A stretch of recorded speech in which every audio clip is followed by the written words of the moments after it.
ಬನ್ನಿ ಇವತ್ತು ಡಿಫ್ರೆಂಟಾಗಿ ರಾಗಿ ಉಪ್ಪು ರೊಟ್ಟಿ ಮಾಡೋದು ಹೇಗೆ ಅಂತ ತೋರಿಸ್ಕೊಡ್ತೀನಿ.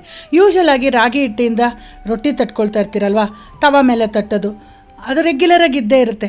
ಈ ಥರ ಫ್ರೈ ಮಾಡಿ ಸಖತ್ ಟೇಸ್ಟ್ ಇರುತ್ತೆ ಗೊತ್ತಾ. ನೀವು ಮಾಡಿ ನೋಡಿ ನಿಮಗೆ ಗೊತ್ತಾಗುತ್ತೆ.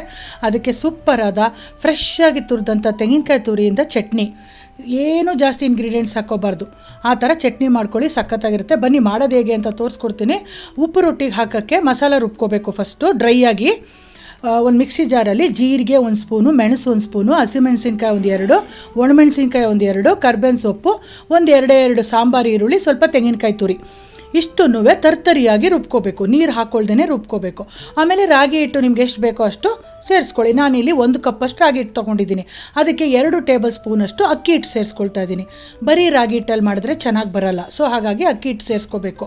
ಆಮೇಲೆ ರುಚಿಗೆ ತಕ್ಕಷ್ಟು ಉಪ್ಪು ಹಾಕಿ ಸ್ವಲ್ಪನೇ ನೀರು ಹಾಕಿ ಆಮೇಲೆ ಹಿಟ್ಟನ್ನು ಗಟ್ಟಿಯಾಗಿ ಕಲಿಸ್ಕೋಬೇಕು.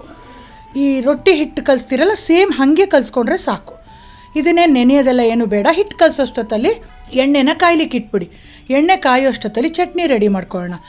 ಬೇಸಿಕ್ ಚಟ್ನಿ, ಹುರ್ಗಡ್ಲೆ, ಕಡಲೆಕಾಯಿ ಬೀಜ ಆದರೂ ಹಾಕ್ಕೋಬೋದು, ಇಲ್ಲ ಹುರ್ಗಡ್ಲೆ ಏನಾದ್ರು ಮಾಡ್ಕೋಬೋದು. ನಾನು ಹುರ್ಗಡ್ಲೆ ಹಾಕ್ಕೊಂಡಿದ್ದೀನಿ.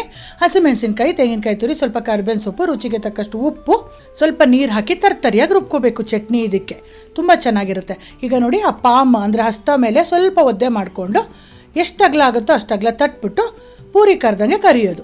ಲೈಟಾಗಿ ಉಬ್ಬುತ್ತೆ, ತುಂಬ ಜಾಸ್ತಿ ಉಬ್ಬಲ್ಲ ಇದು, ಬಟ್ ತಿನ್ನಲಿಕ್ಕೆ ಭಾಳ ರುಚಿಯಾಗಿರುತ್ತೆ. ನೋಡಿ ಈ ಥರ ಮಾಡೋದು.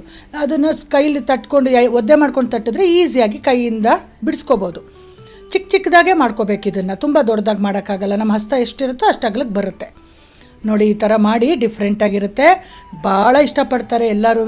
ಚಟ್ನಿ ಜೊತೆ ಸರ್ವ್ ಮಾಡಿ. ನಿಮಗೆ ಚಟ್ನಿ ಇಷ್ಟ ಆಗಲಿಲ್ಲ ಅಂದರೆ ಸಾಸ್ ಜೊತೆ ಕೂಡ ತಿನ್ಬೋದು.